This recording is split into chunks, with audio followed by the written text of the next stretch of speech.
22 जनवरी को प्राण प्रतिष्ठा के साथ रामलला विराजमान होने जा रहे हैं और उसको लेकर के राजधानी लखनऊ की बात की जाए तो उत्तरी विधानसभा के विधायक डॉक्टर नीरज बोरा जी हैं, क्योंकि विधानसभा में जिस तरह से तैयारियां प्राण प्रतिष्ठा वाले दिन की उसको लेकर के चर्चा करेंगे। विधायक जी, किस तरह की तैयारियां आपके विधानसभा में? पूरी विधानसभा में जगह जगह पर रामोत्सव का कार्यक्रम होगा और गली मोहल्ले में जहाँ भी मंदिर हैं, सबसे पहले तो हम लोग उन मंदिरों में 14 जनवरी से 21 जनवरी के बीच में साफ़ सफाई का अभियान चलाएंगे। हर मंदिर में हमारे राम भक्त साफ़ सफाई का कार्यक्रम चलाएंगे और 22 तारीख को प्रत्येक मंदिर के अंदर आरती का कार्यक्रम होगा, प्रसादी का कार्यक्रम होगा, कहीं पर सुंदरकांड होंगे, कहीं पर हनुमान चालीसा होगा। कोई ना कोई अनुष्ठान के साथ साथ वहाँ आरती, ढोल मंजीरा और खूब हर्षोल्लास के साथ वहाँ पर कार्यक्रम संपन्न किया जाएगा, जहाँ पर लोकल लोगों की सहभागिता होगी। और शाम के समय उसी दिन 6 बजे प्रत्येक घर के अंदर, हर घर में हम लोगों ने अपेक्षा रखी है कि न्यूनतम 5 घी के दीपक जरूर प्रत्येक व्यक्ति जलाए। अधिक की कोई सीमा नहीं है और उसे हम लोगों ने राम ज्योति का नाम दिया है। तो राम ज्योति का प्रज्वलन ठीक शाम को 6 बजे प्रत्येक घर में होगा। ऐसा कार्यक्रम 22 तारीख को मनाया जाएगा। तो विधायक जी, लगता है कि ये फिर एक बार दीपावली पूरा देश मनाने जा रहा है 22 जनवरी को।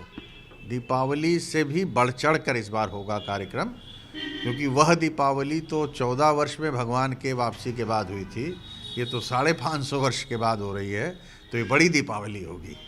चेहरे पे भी खुशी साफ झलक रही विधायक जी, क्योंकि जिस तरह से आप भी काम करते हैं और काम देखते हैं, लोग भी, जनता भी जानते हैं, क्योंकि आप जनता के बीच में रहते हैं। एक अगर बात की जाए कि विपक्ष लगातार हमलावर भी हो रहा है, कुछ लोग कह रहे हैं कि हमें निमंत्रण नहीं मिला तो हम वहाँ पे नहीं जाएंगे, या निमंत्रण नहीं दिया गया, तमाम सवाल भी खड़े कर रहे हैं विपक्ष। ये सरासर बेबुनियाद है, क्योंकि आपको मालूम है मंदिर भारतीय जनता पार्टी का नहीं है, मंदिर राम जन्मभूमि तीर्थ ट्रस्ट का है और तीर्थ ट्रस्ट ने प्रत्येक व्यक्ति को, प्रत्येक पार्टी के अध्यक्ष को यह निमंत्रण भेजा है। आना नहीं आना वो उनकी अपनी इच्छा और मानसिकता है। और हम तो ये कहेंगे कि जो लोग भगवान राम के नाम को लेने में भी गुरेज करते थे, वो आज ये कह रहे हैं कि हम जय श्री राम नहीं जय सिया राम बोलेंगे, हम राम राम बोलेंगे। तो कम से कम उनके अंदर यह सद्बुद्धि तो आई कि वो राम का नाम लेने लगे। टाट से ठाट में रामलला विराजमान होने जा रहे हैं, लेकिन जिस तरह की भव्यता के साथ पूरा अयोध्या में एक, आप अभी हाल में गए भी थे वहाँ पे, मुझे जानकारी है कि आप गए भी थे वहाँ पे, तो अब पूरा देश रामलय से गूंजने जा रहा है। निश्चित रूप से ये हम सब के लिए हर्ष का विषय है और राममय है, इस समय ही राममय है और राममय ही रहेगा, यह भी सही है।